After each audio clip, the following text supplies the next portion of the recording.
I want us to remember what happened that day and be horrified by ourselves.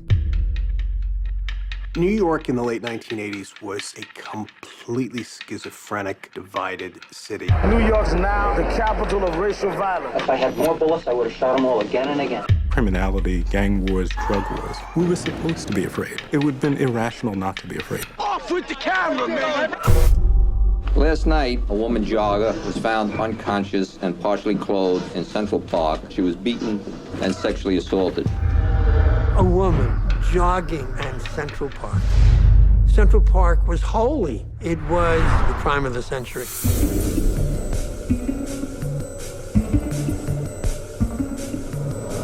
5 youths were arrested at 96th Street, all between 14 and 15 years of age. They got him! You can only imagine the pressure to have this crime solved, and solved quickly. First we was all together, then they started to put us in different rooms separately. What did you do? Who were you with? Who did you come with? The tone was very scary. I felt like they might take us to the back of the precinct and kill us. You're not gonna go home until you give up a story. I told my son, go to the park that night. I felt guilty. I'm telling the guy, I don't know what you're talking about. They're getting a little angry. And they're like, you know you did it, didn't you? He had been interrogated for over 24 hours. That amounts to pressure. These young men were guilty. It was almost unquestioned.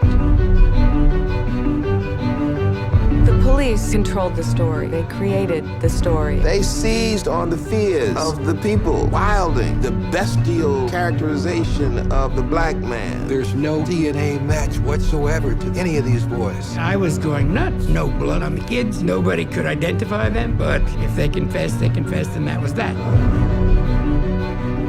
A lot of people didn't do their jobs. Reporters, police, prosecutors, defense lawyers. This was institutional protectionism.